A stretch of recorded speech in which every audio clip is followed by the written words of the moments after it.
मुख्यमंत्री देवेंद्र फडणवीसांनी घेतली कौस्तुभ गणबोटेंच्या कुटुंबियांची भेट। मुख्यमंत्री फडणवीसांकडून गणबोटे कुटुंबियांचं सांत्वन। पहलगाम हल्ल्यात कौस्तुभ गणबोटेंचा मृत्यू झालाय। मुख्यमंत्री देवेंद्र फडणवीसांनी घेतली संतोष जगदाळेंच्या कुटुंबियांची सांत्वनपर भेट। पहलगाममधील दहशतवादी हल्ल्यात जगदाळेंचा मृत्यू झाला होता। जेपी नड्डा यांनी घेतली संतोष जगदाळेंच्या कुटुंबियांची भेट। नड्डांकडून जगदाळे कुटुंबियांचं सांत्वन। जेपी नड्डा यांनी कौस्तुभ गणबोटेंच्या कुटुंबियांची देखील भेट घेतली। जम्मू काश्मीरमधील दहशतवादी हल्ल्यात गणबोटेंचा मृत्यू झाला। पहलगाम हल्ल्यात मृत्युमुखी पडलेल्या संतोष जगदाळेंच्या पत्नी आसावरी जगदाळे यांना शासकीय सेवेत नोकरी द्यावी। आसावरी जगदाळेंना शासनाचा शौर्य पुरस्कारही मिळायला हवा। शरद पवार पक्षाचे नेते हर्षवर्धन पाटील यांची प्रतिक्रिया।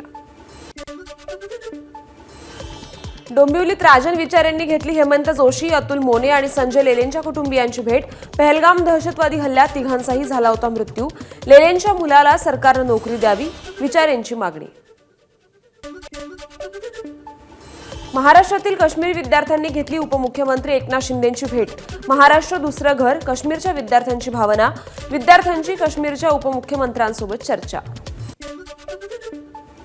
पहलगाम हल्ल्याचा मोहन भागवतांकडून निषेध। दहशतवाद्यांना धडा शिकवणं आमचा धर्म। आम्ही शेजाऱ्यांचं नुकसान करत नाही, पण जर कुणी चुकीच्या मार्गाने गेला तर आमचा राजा प्रजेचं रक्षण करतो, भागवतांचं वक्तव्य। पहलगाम हल्ल्याचा तपास आता एनआयएच्या हाती। आता एनआयए या प्रकरणाची अधिकृतपणे चौकशी करणार। पहलगाम हल्ल्याच्या अनुषंगानं इस्लामिक देशांकडून पंतप्रधान मोदींना फोन। इराणचे राष्ट्राध्यक्ष मसूद आणि संयुक्त अरब अमिरातचे राष्ट्रप्रमुख मोहम्मद झईद यांनी फोन केल्याची माहिती। आम्ही असल्या धमक्यांना घाबरत नाही, केंद्रीय जलशक्ती मंत्री CR पाटलांचं बिलावल भुट्टोंना प्रत्युत्तर। जम्मू काश्मीरच्या उपमुख्यमंत्र्यांची राज्याचे उपमुख्यमंत्री एकनाथ शिंदेंसोबत बैठक। जम्मू काश्मीरच्या रहिवाशांच्या सुरक्षेवर उपमुख्यमंत्र्यांचा भर, तर आपल्या लोकांची सुरक्षितता सरकारची सर्वोच्च प्राथमिकता, शिंदेंची माहिती। काश्मीरमध्ये अडकलेले 31 प्रवासी अकोल्यात सुखरूप परतले। भाजप आणि वंचितच्या कार्यकर्त्यांकडून सर्व प्रवाशांचं स्वागत। मुंबईवरून विशेष बसनं सर्व प्रवाशांना अकोल्यात आणण्यात आलं। पहलगाम हल्ल्यानंतर विठ्ठल मंदिराच्या सुरक्षा व्यवस्थेत वाढ। मंदिरात मोबाईल आणि कॅमेरा बंदी आदेश लागू। येणाऱ्या प्रत्येक भाविकांसोबत असलेलं सामानही बॅग स्कॅनरमधून तपासलं जातंय। आम्ही कधीच सिंधू कराराच्या बाजूने नव्हतो, जम्मू काश्मीरचे मुख्यमंत्री उमर अब्दुल्ला यांचं वक्तव्य। हा करार म्हणजे जम्मू आणि काश्मीरच्या लोकांवर अन्याय असल्याचंही अब्दुल्लांचं वक्तव्य। पहलगाम हल्ल्यात शहीद झालेले नौदल अधिकारी लेफ्टनंट विनय नरवाल यांच्या कुटुंबियांना 50 लाखांची मदत। हरियाणाचे मुख्यमंत्री नायब सिंग सैनी यांची घोषणा, तर कुटुंबातील एका सदस्याला सरकारी नोकरी देण्याचीही ग्वाही। जम्मू आणि काश्मीरच्या कुलगाममध्ये 2 दहशतवादी साथीदारांना अटक। दहशतवाद्यांकडून शस्त्र आणि दारुगोळा जप्त। लष्कर आणि CRPFची संयुक्त कारवाई। काश्मीर खोऱ्यातील दहशतवाद्यांची यादी तयार। एकूण 14 दहशतवादी सक्रिय असल्याची माहिती। या सगळ्यांचा शोध आता सुरू आहे। शोपियानच्या छोटीपुरामधील शाहिद अहमद कुट्टीचं घर उद्ध्वस्त। शाहिद अहमद हा लष्कर-ए-तोयबा या संघटनेत सक्रिय आहे। शाहिदचा भाऊ देखील 2 वर्षांपासून तुरुंगात आहे। मुश्ताकाबाद माचिलमधील दहशतवाद्यांचे अड्डे उद्ध्वस्त।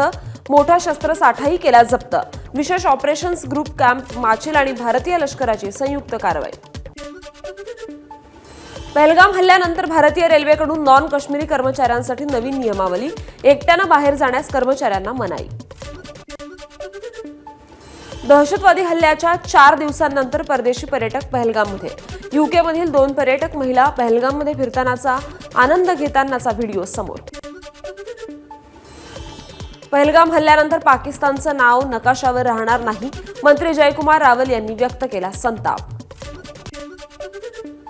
गेल्या 10 वर्षांपासून संपूर्ण बहुमताचं सरकार असून सत्ताधारी दहशतवाद का संपवू शकले नाहीत, रोहिणी खडसेंची एक्सपोस्ट। तर हल्ला झाला त्या ठिकाणी सुरक्षा यंत्रणा का नव्हती, खडसेंचा सवाल। पहलगाम हल्ल्यानंतर संपूर्ण देश अस्वस्थ। पंतप्रधान या घटनेला नक्कीच उत्तर देतील, भाजप खासदार हेमा मालिनी यांना विश्वास। पहलगाम दहशतवादी हल्ल्यानंतर मुंबई पोलीस ॲक्शन मोडवर। मुंबईत राहणाऱ्या पाकिस्तानी नागरिकांची ओळख पटवली. मुंबईत एकूण 14 पाकिस्तानी नागरिक असल्याची माहिती. जळगावात 405 सिंधी समाजाचे पाकिस्तानी नागरिक, यातील 327 जणांना 5 वर्षांसाठी व्हिसाची मुदतवाढ, तर 27 जणांना बजावण्यात आली आहे नोटीस. पहलगाम दहशतवादी हल्ल्यानंतर नाशिकच्या रवींद्रनाथ विद्याप्रसारक मंडळाच्या संचालकांची धाकधूक वाढली आहे. कितीही अडथळे आले तरीही शिक्षणाची कवाडं खुली करण्यासाठी काश्मीरमध्ये महाविद्यालय सुरू करण्याचा निर्धार. पंढरपुरात मुस्लिम बांधवांकडून पहलगाम हल्ल्याचा निषेध, पाकिस्तान विरोधात केली जोरदार घोषणाबाजी.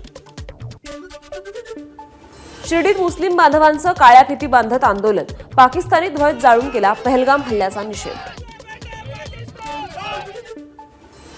पहलगाम दहशतवादी हल्ल्याच्या निषेधार्थ रत्नागिरीत मुस्लिम बांधवांचा निषेध मोर्चा, पाकिस्तानचा झेंडा जाळून व्यक्त केला निषेध. नालासोपाऱ्यात पाकिस्तानचा झेंडा हटवण्यावरून वाद झालाय. दहशतवादी कृत्याच्या समर्थनाचा आरोप करत तिघांवर गुन्हा दाखल.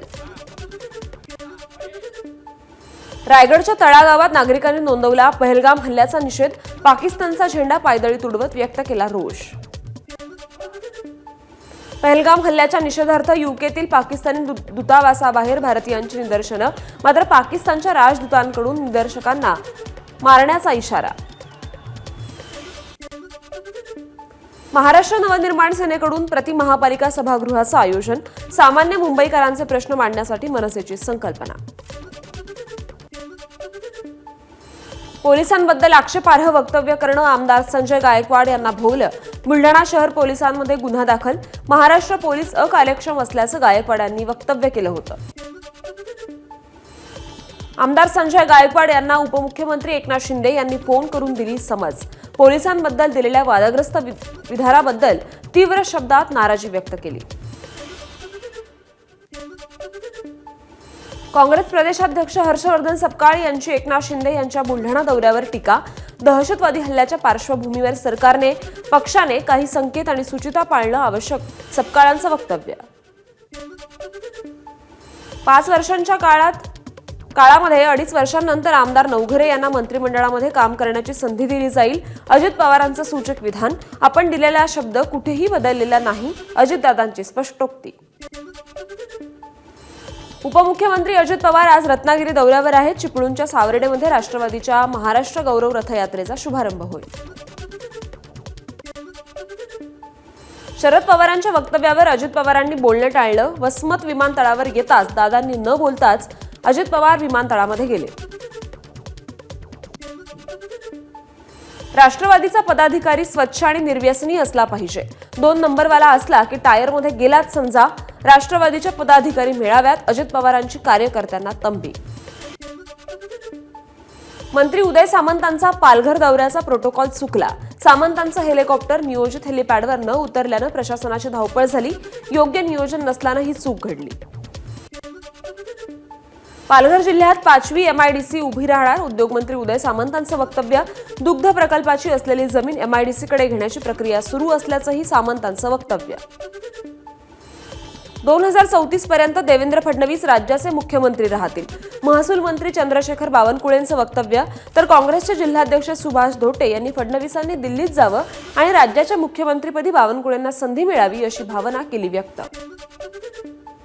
बावनकुळेंचं बस चाललं तर पुढचे 100 वर्ष मलाच मुख्यमंत्री ठेवतील. देवेंद्र फडणवीसांची मिश्किल प्रतिक्रिया. फडणवीस 2034 पर्यंत मुख्यमंत्री राहतील असं त्यांनी वक्तव्य केलं होतं. ठाणे जिल्हा आणि सत्र न्यायालयाच्या नव्या इमारतीचं न्यायमूर्ती अभय ओक यांच्या हस्ते उद्घाटन. सोहळ्याला उपमुख्यमंत्री एकनाथ शिंदे देखील उपस्थित होते.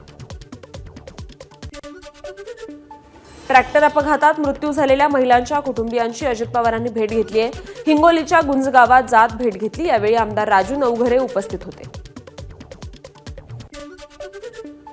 महाराष्ट्र एकीकरण समितीच्या शिष्टमंडळानं शरद पवारांची भेट घेतली. सीमा प्रश्नाबाबत चर्चा करून मराठी भाषिक जनतेच्या भावना व्यक्त केल्या. बिल्डर गुरुनाथ चिचकर यांची आत्महत्या की हत्या, आमदार महेश शिंदेंचा सवाल. प्रकरणाचा सखोल तपास करण्याची ही मागणी. मुंबईच्या मुलुंड पोलीस ठाण्यात पोलिसांना भारती फायर इंजिनियर्स मार्फत ट्रेनिंग. वेगवेगळ्या गोष्टींना लागलेली आग कशी विझवता येईल याची माहिती दिली, तर पोलिसांकडून आगीवर नियंत्रण मिळवण्याचा सरावही करून घेतला. राज्यात पाळीव प्राण्यांसाठी सशुल्क स्मशानभूमी तयार करण्याचा राज्य सरकारचा निर्णय, मंत्री प्रताप सरनाईक यांच्या पाठपुराव्याला यश.